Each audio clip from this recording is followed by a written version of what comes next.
소율이 문답 우리 38번째 제가 문을 읽고 여러분 답해 보시길 바라겠습니다.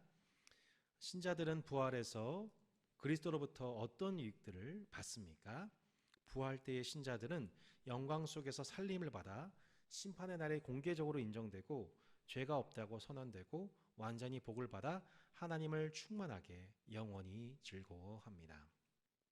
다시 한번 읽어볼까요? 부활 때 신자들은 영광 속에서 살림을 받아 심판의 날에 공개적으로 인정되고 죄가 없다고 선언되고 완전히 복을 받아 하나님을 충만하게 영원히 즐거워합니다. 아멘. 자, 여러분 오늘 38문을 진행함에 있어서 우리가 먼저 기억해야 될 것은 37문입니다. 36문과 37문이죠. 지난주에 이 36문과 7문을 한꺼번에 보았습니다. 이생과 영생의 복이란 주제로 우리 함께 나누었었죠. 신자가 이생을 살아가는 동안에 하나님이 주시는 복이 있습니다. 구원의 확신 속에서 진리의 말씀을 분별하고 우리 성악해 되어진 그 은혜가 이생을 살아가는 신자에게 주신 복이지요. 또한 이 저생, 영생의 복에 대해서 우리 37문을 통해서 우리가 학습했었습니다. 자, 37문의 내용을 함께 잠깐 생각해 볼까요?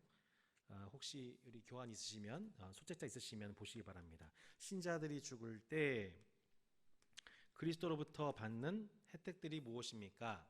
신자들은 죽을 때 그들의 영혼은 완전히 거룩하여지며 그 즉시로 영광에 들어가고 그들의 육체는 그리스도와 연합된 그대로 부활 때까지 무덤에서 쉬게 되는 것입니다.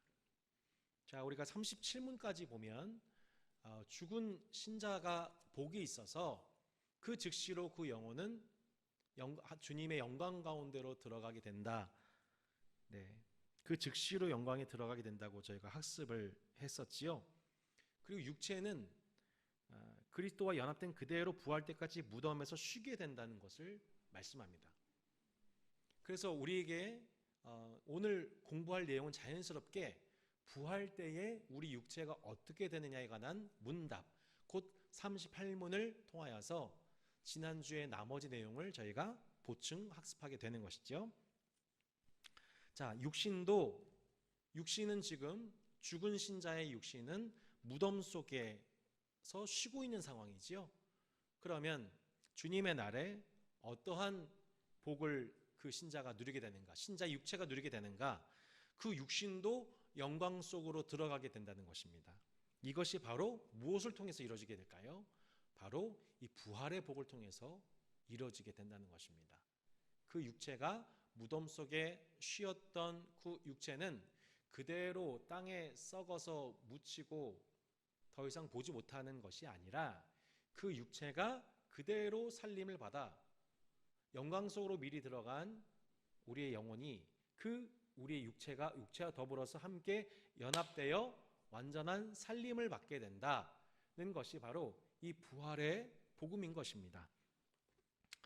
그래서 대유리 문답 87문에서는 육신이 영혼과 다시 영원히 연합한다라고 보는 것입니다. 그러니까 우리의 영혼만 살아나는 것이 아니라 죽었던 우리의 육체, 몸이 병들고 또 그 몸의 기능이 다해져서 죽었던 더 이상 살아날 수 없을 것 같은, 건강해질 수 없을 것 같은 그 육체가 다시 살리심을 받게 되는 그것을 부활이라고 합니다. 여러분, 우리가 이 부활을 어떻게 믿을 수가 있나요? 우리 고린도전서 15장 말씀 부활장을 통하여서 우리가 예수 그리스도의 부활이 역사이며 그 부활을 증언한 500여 형제들이 일시에 그것을 보았다는 것을 통해 첫 열매이신 예수 그리스도의 부활을 힘입는 첫 열매이신 예수님과 더불어서 그 다음 열매들에 해당되는 신자들이 부활에 있을 것에 대해서 고린도전서 15장이 말씀하고 있습니다. 자, 고린도전서 15장 42절로 44절의 말씀을 한번 보실까요? 고린도전서 15장 42절로 44절의 말씀에 이렇게 나와 있습니다. 284페이지쯤입니다. 죽은 자의 부활도 그와 같으니 썩을 것으로 심고 썩지 아니할 것으로 다시 살아나며 욕된 것으로 심고 영광스러운 것으로 다시 살아나며 약한 것으로 심고 강한 것으로 다시 살아나며 육의 몸으로 심고 신령한 몸으로 다시 살아나나니 육의 몸이 있은즉 또 영의 몸도 있느니라. 아멘. 자, 썩을 것으로 심는다. 우리 육체를 늙어 죽는 우리 육체를 의미하죠. 썩을 것으로 심고 그런데 썩지 아니할 것으로 다시 살아난다고 합니다. 욕된 것으로 심고 영광스러운 것으로 다시 살아난다고 합니다. 약한 것으로 심고 강한 것으로 다시 살아난다고 합니다. 육의 몸으로 심고 신령한 몸으로 다시 살아난다고 말씀하고 있습니다. 지금은 우리가 육의 몸을 입고 살아갑니다. 그 육의 몸에 하나님의 성령을 담지하게 되었지요. 그런데 신자의 죽음으로 맞이하게 된 그 육체는 나중에 신령한 몸을 입게 된다고 말씀하고 있습니다. 신령한 몸을 입게 된다. 그 신령한 몸이란 그 육의 몸과 완전히 별개된 몸이라기보다는 기존 육의 몸 중에서 죄에 속했던 우리의 죄책과 육체적인 연약함들이 완전히 제해지고 다시는 썩지 않고 다시는 죽지 않는 하나님의 그 살리신 그 은혜가로 말미암아 더 이상 다시는 죽지 않게 되는, 다시는 썩지 않게 되는 신령한 육체를 입게 된다. 이것이 바로 부활의 교리인 것입니다. 부활의 진리인 것입니다. 부활의 복인 것입니다. 신자가 예수 그리스도 안에서 이 복을 받게 되었다고 말씀하고 있는 것이죠. 정리해보면 이번에 육신도 영광 속으로 들어가야 하는데 이것이 바로 부활을 통해 이루어진다고 말씀하고 있는 것입니다. 데살로니가전서 4장 16절에도 보면은 이 주 예수 그리스도의 그날에 주님이 재림하시는 그날에 그리스도 안에서 죽었던 자들이 먼저 살아나게 되고 그날에 살아있던 자들과 함께 더불어서 재림하시는 예수 그리스도를 영접하게 될 것에 관해서 말씀하고 있는 것이죠. 그래서 이 부활의 교리 중에서 중요한 부분이 뭐냐면 영광 속에서 살림을 받게 된다. 우리의 죽었던 육체가 다시 살아나게 된다. 그 증거가 무엇이냐? 예수 그리스도시다. 예수님께서 죽으신 지 사흘 만에 무덤에 갇히신 지 장사된 지 사흘 만에 부활하셨던 것이 우리 가운데 명백한 증거가 되어 이제 그리스도 예수 안에 있는 모든 자들이 바로 그 부활의 살리심을 똑같이 받게 될 것에 대해서 소요리 문답은 우리 가운데 가르치고 있습니다. 자, 그날에 우리가 드리게 되는 두 번째 영광이 무엇입니까? 심판의 날에 공개적으로 인정되고 죄가 없다고 선언되는 것입니다. 심판의 날, 곧 주님의 재림의 날에 산자와 죽은 자를 저리로서 심판하러 오시다 우리는 믿지 않습니까? 그 심판의 날에 공개적으로 하나님께 의로운 자다, 무죄이다, 내 아들이다, 착하고 충성된 종이다 라고 인정되고 죄가 없다.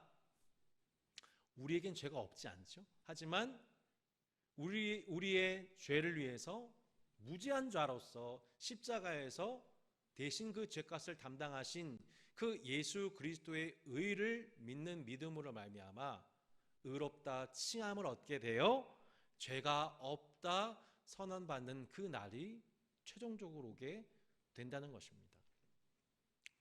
자, 심판의 날을 언급한다고 하는 것은 심판의 날 그 직전의 상황을 우리가 묵상해 볼 필요가 있습니다. 우리가 심판의 날이 언제인지는 알 수가 없습니다. 마태복음 24장을 살펴보면 예수님께서도 그 날이 언제인지는 자신도 천사들도 알지 못하고 오직 아버지만 알고 계신다고 말씀하시죠. 다미 선교회를 비롯해서 많은 이단들이 그날과 그 몇 시인지 그날이 언제인지를 얘기하려고 억지로 성경을 풀다가 이단에 빠집니다.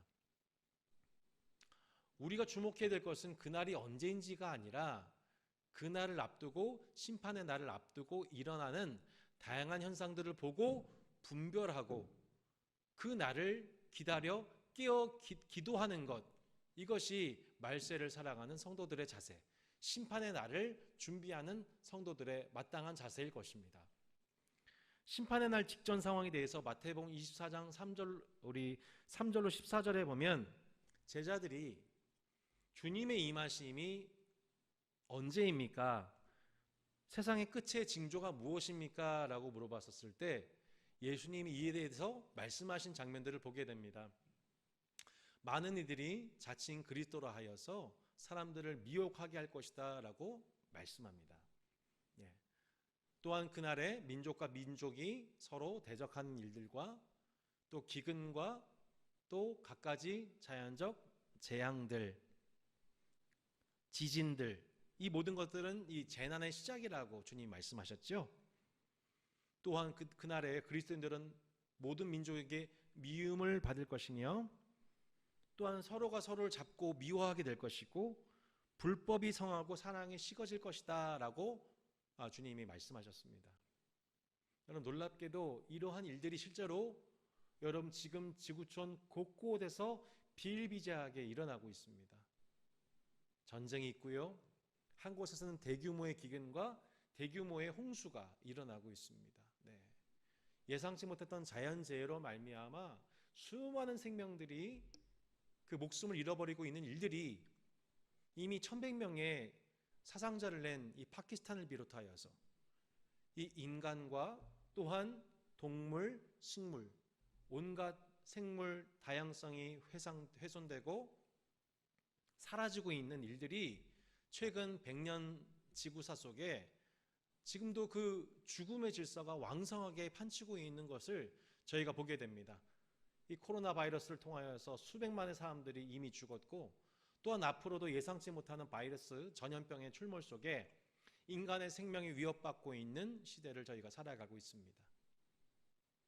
정말로 말세지 말이 아닌가 저희가 말씀을 통해서 분별하게 되고 더 깨어 기도하면 안 되겠다고 하는 경각심을 주는 시대를 저희가 살아가고 있는 것이죠. 성경에서는 분명히 심판이 있다고 말씀합니다. 로마서 5장 5절로 11절을 한번 보시기 바랍니다. 성경이 말하는 심판이 무엇인가? 로마서 2장 5절로 11절 이렇게 나와 있죠. 다만 내 고집과 회개하지 아니한 마음을 따라 진노의 날 곧 하나님의 의로우신 심판이 나타나는 그날에 이 말 진노를 내게 쌓는도다. 하나님께서 각 사람에게 그 행한 대로 보응하시되 참고 선을 행하여 영광과 존귀와 썩지 아니함을 구한 자에게는 영생으로 하시고 오직 당을 지어 진리를 따르지 아니하고 불의를 따른 자에게는 진노와 분노로 하시리라. 악을 행하는 각 사람의 영에는 환난과 곤고가 있으리니 먼저는 유대인에게요 그리고 헬라인에게며 선을 행하는 각 사람에게는 영광과 존귀와 평강이 있으리니 먼저는 유대인에게요 그리고 헬라인에게라. 이는 하나님께서 외모로 사람을 취하지 아니하심이라. 아멘. 성경은 분명하게 우리에게 선언하고 있는 것입니다. 각 사람에게 행한 대로 보응하신다. 네. 불의를 따른 자에게는 진노와 분노로 행하시며 악을 행하는 각 사람의 영에는 환난과 곤고가 있을 것인데 그것은 유대인이나 헬라인이나 차별이 없이 똑같이 하나님의 심판이 있을 것이다 라고 말씀합니다. 유대인이나 헬라인이나 차별이 없이 영을 따라 행하는 모든 자들에게는 영광과 참고 선을 행하여 영광과 존귀와 썩지 아니함을 구하는 자에게는 영생으로 축복하신다고 말씀하고 있습니다. 여러분, 이것이 주님의 공평한 복음의 적용인 것입니다. 심판이 있습니다. 하나님 심판이 있습니다. 많은 세상 사람들이 하나님의 존재를 인정하지 않으니까 그 마지막 날에 심판이 있다는 것을 믿지 않고 살아가고 있습니다. 악을 행하는 그 일을 버젓이 행합니다.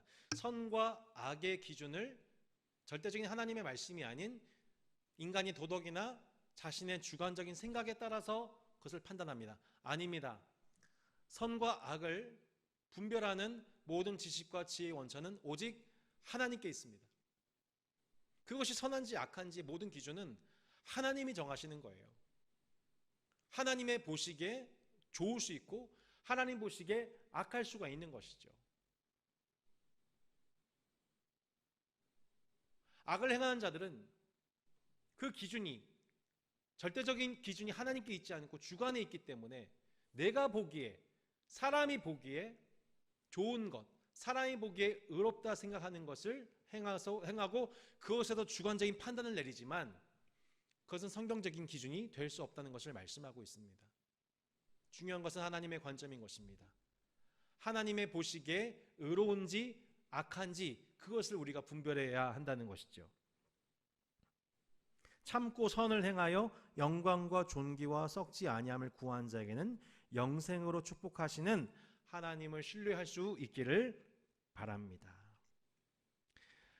마가복음 9장 47절 49절의 말씀에 보면 예수님께서 지옥을 언급하십니다. 그 구더기도 죽지 않고 불도 꺼지지 않고 불로써 소금치듯 하는 그곳, 불로써 소금치듯 함을 받는 그곳이 지옥이라고 언급을 하고 계시죠. 그러면서 신체 기관 중에 그 어느 것 하나라도 차라리 찍어버리는 것이 낫다. 천국에 들어가기 위해서 눈이 범죄하고 있다면 하나님 나라에 그 눈 없이 들어가는 것이 낫다라고 예수님이 아주 강도 높게 말씀을 하십니다. 천국은 죄가 들어올 수 없는 곳입니다. 죄가 침범할 수가 없는 곳입니다. 우리가 천국으로 부름을 받은 백성들은 그렇다면 이 땅에서 어떠한 삶을 살아가게 될까요?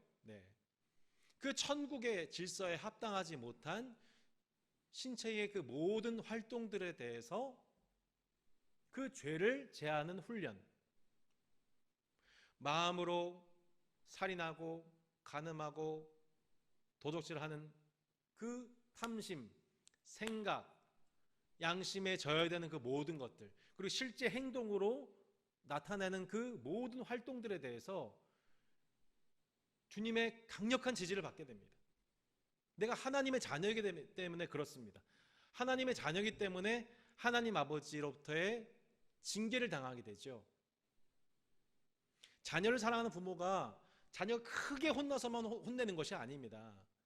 어떤 자잘한 행동 하나, 생각 하나, 그걸 보면서 자녀들에게 훈육을 하고 훈계를 합니다.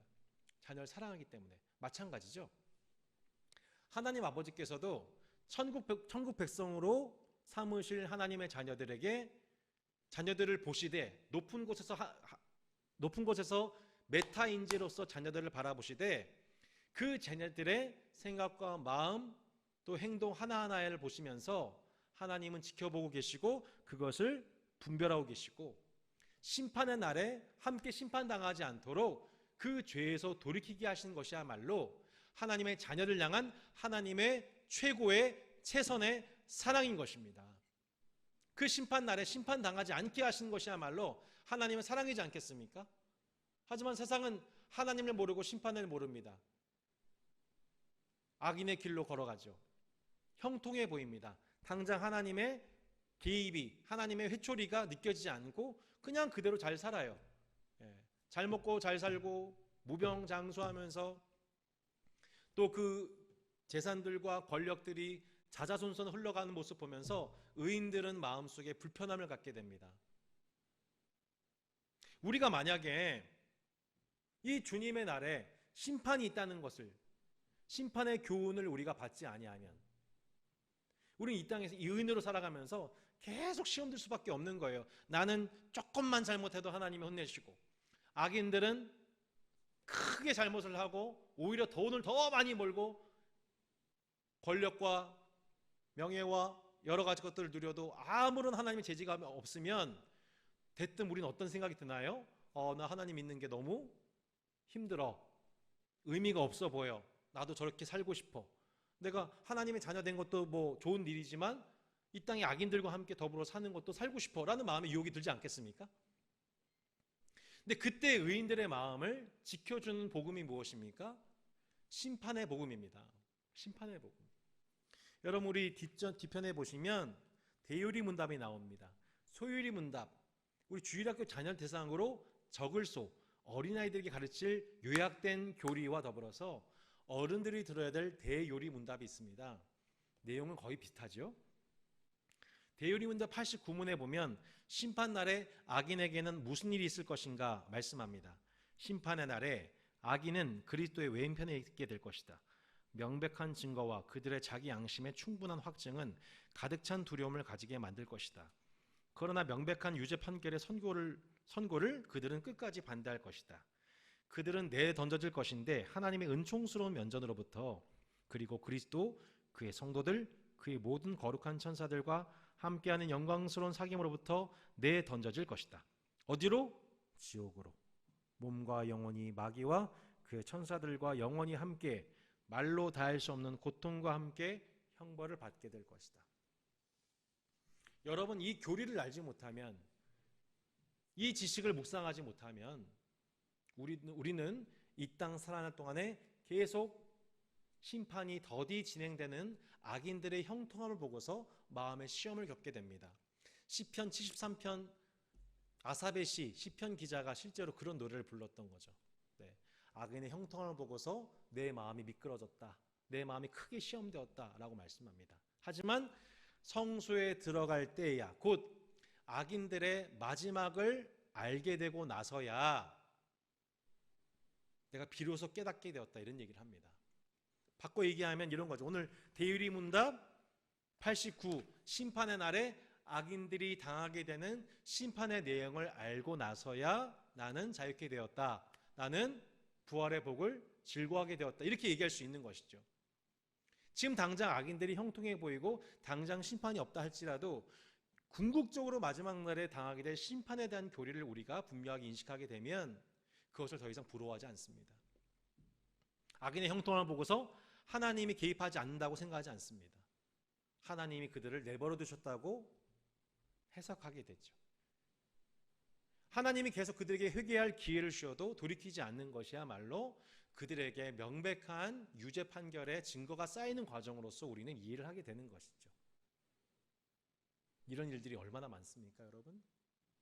당장 이 세상에서 불의를 행하고서도 당장 법대로 심판받지 않은 경우, 징계되지 않는 경우가 얼마나 부지기수입니까? 그러나 하늘의 하나님께서는 이 모든 것들을 보고 계시고 이 일에 대해서 심판하신다는 것입니다. 의인에게는 어떻게 보면 이게 참 외로운 과정인 것입니다. 당장 하나님의 말씀대로 이루어지지 않는 것 같아 보이는 정황입니다. 낙심이 됩니다. 그러면서도 본인은 참고 선을 행하여 영광과 존귀와 썩지 아니함을 구하는 것, 이걸 억지로 한다면 얼마나 힘든 일입니까? 하지만 우리가 심판의 날에 부활 때에 있게 될 오늘 이 복음의 내용을 우리가 이해한다면 이 땅에서 우리가 참고 선을 행하고 영광과 존귀와 썩지 아니함을 구하는 그것을 통해서 우리가 이 땅에서 영생을 누리고 궁극적인 영원한 생명을 우리가 누리게 된 것을 기억할 때에 우리는 기쁨으로 이 땅에서의 고난을 기쁨으로 인내할 수 있게 되는 줄로 믿습니다. 오늘도 억지로가 아닌 하나님의 진리의 말씀을 기억, 곧 악인과 의인에게 주어지게 될 영생과 영벌의 복음을 믿음으로 이 땅에서 기쁨으로 자발적으로 의인의 길을 참고 견뎌낼 수 있는 은혜가 있기를 예수 이름으로 축복합니다. 아멘. 심판의 날에 마태복음 24장 30절에 보면 심판의 날에 대해서 언급을 하고 있습니다. 그 심판의 날은 언제입니까? 그때에 인자의 징조가 하늘에서 보일 것이다. 땅의 모든 족속들이 통곡하고 그들이 인자가 구름 타고 오는 것을 보게 될 것이라고 심판의 날을 말씀합니다. 그날은 인자도 천사도 알지 못하고 아버지만 안다고 말씀합니다. 로마서 2장 16절에 보면 이렇게 나와 있습니다. 하나님이 예수 그리스도로 말미암아 사람들의 은밀한 것을 심판하신 그날이라고 말씀 나와 있습니다. 매우 중요한 표현입니다. 사람들의 은밀한 것을 심판하는 그날. 세상에는 아마 세 가지 종류의 인간이 있을 것입니다. 대놓고 악을 행하는 사람이 있을 것입니다. 누가 봐도 범죄자죠. 누가 봐도 살인하고 도둑질하고 범죄한 불법을 행한 사람들입니다. 근데 또한 또 다른 면에서 범죄자들이 있습니다. 은밀한 가운데서 행한 자들이 있습니다. 이 세상 기준으로 봤었을 때에 범죄라 할 수 없고 또 심지어는 오히려 그 사람 보고서 의롭다고 여길 수 있는 사람들을 속인 자, 은밀하게 행한 그 죄악들이 또한 있습니다. 신자는 첫 번째 종류의 죄를 회개함과 동시에 근본적으로는 두 번째 종류의 죄, 이 은밀한 가운데에 범하는 죄까지도 회개하는 자들이라고 볼 수 있습니다.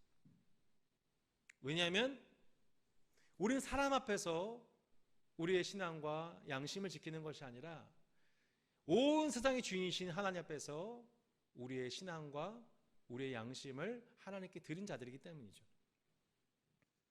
그래서 사람이 보는 시간이 아니라 하나님 앞에서 나의 은밀함을 하나님 앞에 진실하게 고백하는 사람들을 볼 수 있습니다.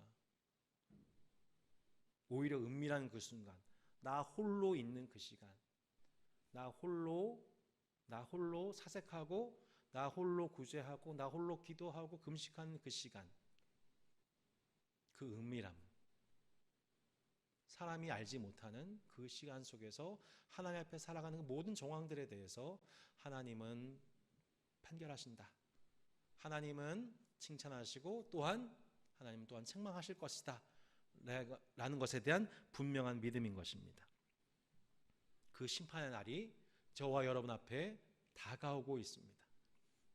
여러분 기억하십시오. 그 심판의 날이 오고 있습니다. 하나님이 어떤 이에게는 칭찬하시고 어떤 이에게는 책망하실 그날, 착하고 충성된 종이라 부르시며 하나님의 나라를 맡기실 자와 악하고 게으른 종이라 주님께서 말씀하시며 그 나라에서 쫓겨날 자들, 이 양 그룹으로 나눠질 날이 저와 여러분 앞에 오고 있다는 것을 기억하시기를 바랍니다. 여러분, 그날은 어떤 날입니까? 최종적인 유죄와 무죄 선고가 있는 날입니다. 판결받는 날입니다. 여러분, 저는 평생 법원에 가고 싶지가 않습니다. 때로 서초법원 그 근방에 차를 타고 몰고 갈 때에도 빨리 거기서 벗어나고 싶어요. 금방 가기도 싫습니다. 근데 만약에 그 법원에 들어가는 날이 있다면 아마 저는 그 전날 밤이나 며칠 전부터 잠 못 이룰 것입니다. 나의 송사와 관련된 그 일이 승소 판정 받게 될지 패소하게 될지 아마 그날 앞두고 변호사를 선임하고 가장 내 자신의 의로움을 변론할 수 있는 것을 위해서 논리를 개발하고 대책을 세우겠지요. 법원에 서게 돼서 그 제 자신에게서 가장 큰 영예는 무엇일까요? 승소 판정 받는 것입니다. 무죄 판결 받는 것입니다. 나에 대해서 죄를 범한 그 사람에 대해서 유죄 판결이 나고 합법한 보상 절차를 받게 되는 것입니다. 그것이 법원에서 내가 누릴 수 있는 가장 큰 영예인 것이죠. 마찬가지입니다. 주님의 재림의 날은 어떤 날입니까? 주님이 성육신하셔서 이 땅에 오신 초림의 그 날은 기쁜 날이요, 그날은 주님이 우리를 구원하신 날, 죄에 빠진 인류를 구원하시기 위해서 하나님이 함께 하심을 나타내신 날입니다. 하지만 주님의 재림의 날은 온 땅의 기쁨의 된 날이 아닙니다. 누군가에게는 승소 판정을 최종으로 받게 되고 무죄 판결을 받아 그 죄의 형량과 죄의 무게에서 벗어난 날이기도 하지만 어떤 이에게는 유죄 판결 속에, 최종 판결 속에 더 이상 항소가 불가능한 상태로 유죄에 합당한 판결과 또한 심판을 당하게 되는, 형량을 받게 된 날이기도 한 것입니다. 그날이 저와 여러분 앞에 오고 있다는 것입니다. 세상은 이것을 믿지 않습니다. 하지만 우리는 저리로서 산자와 죽은 자를 심판하러 오실 주님을 믿습니다. 하나님의 심판을 믿습니다. 성경 말씀을 믿습니다. 주님의 재림을 믿습니다. 그분의 의로운 판결을 믿습니다. 한번 생각해 보세요. 내가 그날에 심판대 앞에 섰는데 하나님 보시기에 너는 유죄다, 너는 책망받을 자이다, 너는 악하고 게으른 종이다, 슬피 울며 이를 갈게 된다고 한번 생각해 보십시오. 더 이상 회복할 수 없는, 더 이상 항소할 수 없는 대법원장 중에 대법원장이신 하늘의 하나님이 한번 판단을 내리시면 그것으로 끝이 나는 것이죠. 그런데 내 죄를 위해서 죽으신 예수 그리스도께서 나의 의로운 변호사가 되시고 나의 의로운 증인이 되셔서 그 십자가를 믿는 우리에게 이 사람은 무죄입니다, 이 사람은 의로운 자입니다 라고 칭함받고 사형 선고받을 자가 승소 판정 받게 되는 그날, 여러분, 그 날이 저와 여러분 앞에 오게 될 것입니다. 그 날에 예수 그리스도 안에 있는 모든 자들은 승소 판정 받게 될 줄로 믿습니다. 아멘. 이렇게 무죄 선언을 받게 된다는 겁니다. 사면 선고 받게 된다는 것입니다. 하나님께 정죄를 받아 예수 그리스도의 변호를 얻지 못하고 그 자신의 죄악 그대로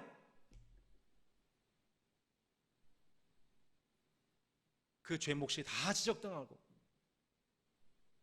죄에 합당한 처벌을 받게 되는 운명에서 벗어나도록 우리 하나님이 예수 그리스도를 통해서 우리 가운데 구원의 은혜, 사면의 은혜, 칭의의 은혜를 베풀어 주셨습니다. 여러분, 이것이 얼마나 감사한 일인가요?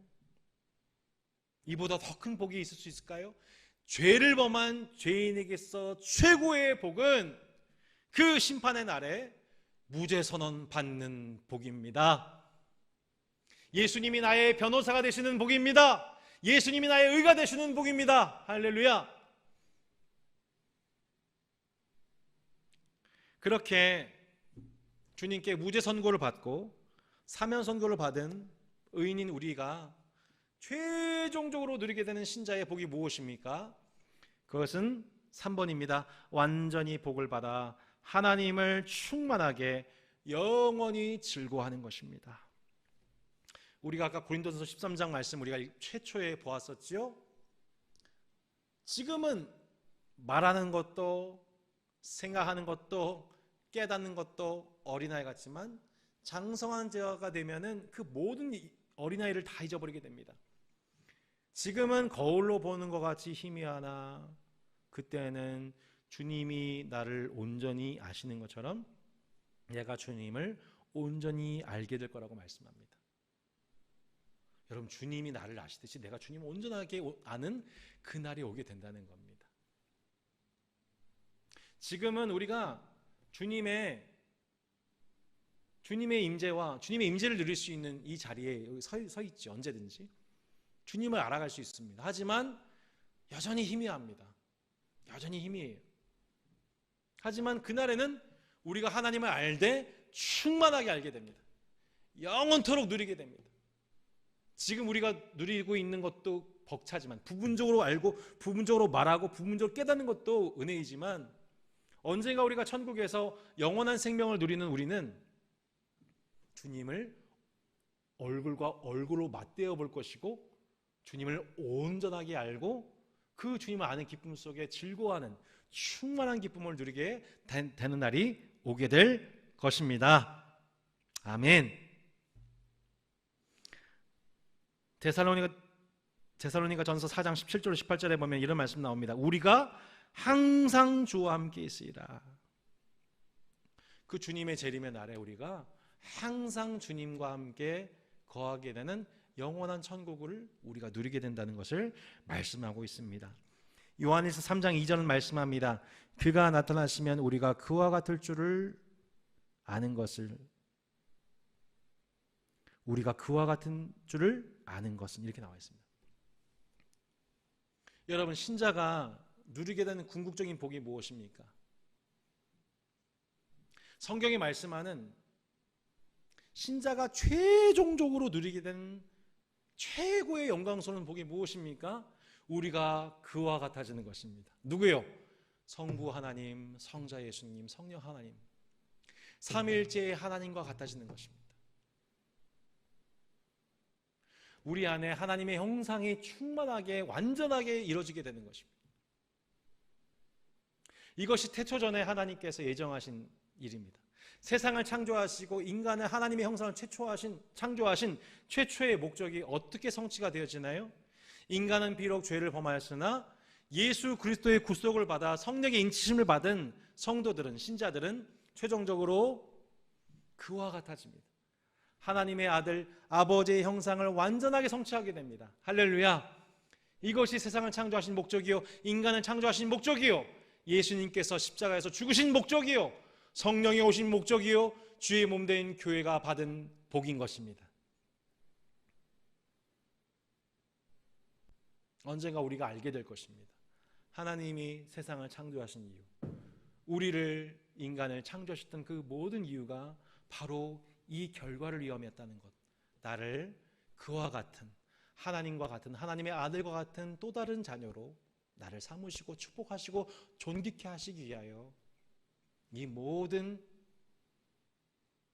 세계의 역사가 이루어졌다는 것을, 완성되었다는 것을 우리가 보게 되는 날이 오게 될 것입니다. 이것이 성경의 복음입니다. 이것이 기독교가 얘기하는 복음입니다. 부활의 복음이죠. 인간이 처하게 된 가장 큰 저주, 이 죽음의 문제. 이 죽음의 문제를 위해서 예수 그리스도께서 십자가에 죽으시고 부활하심으로 그 죽음의 문제를 정복하셨고, 주 안에서 죽는 모든 자들은 그 육체가 무덤에 들어가 잠시 쉬게 되지만 그 즉시로, 죽은 즉시로 성화케 된, 완전히 영화케 된 그 영혼과 더불어 그 육체가 그 영혼과 결합하여 영원한 생명을 누리게 된다는 이 복음, 바로 부활을 통해서 가능해진다는 것을 말씀하고 있습니다.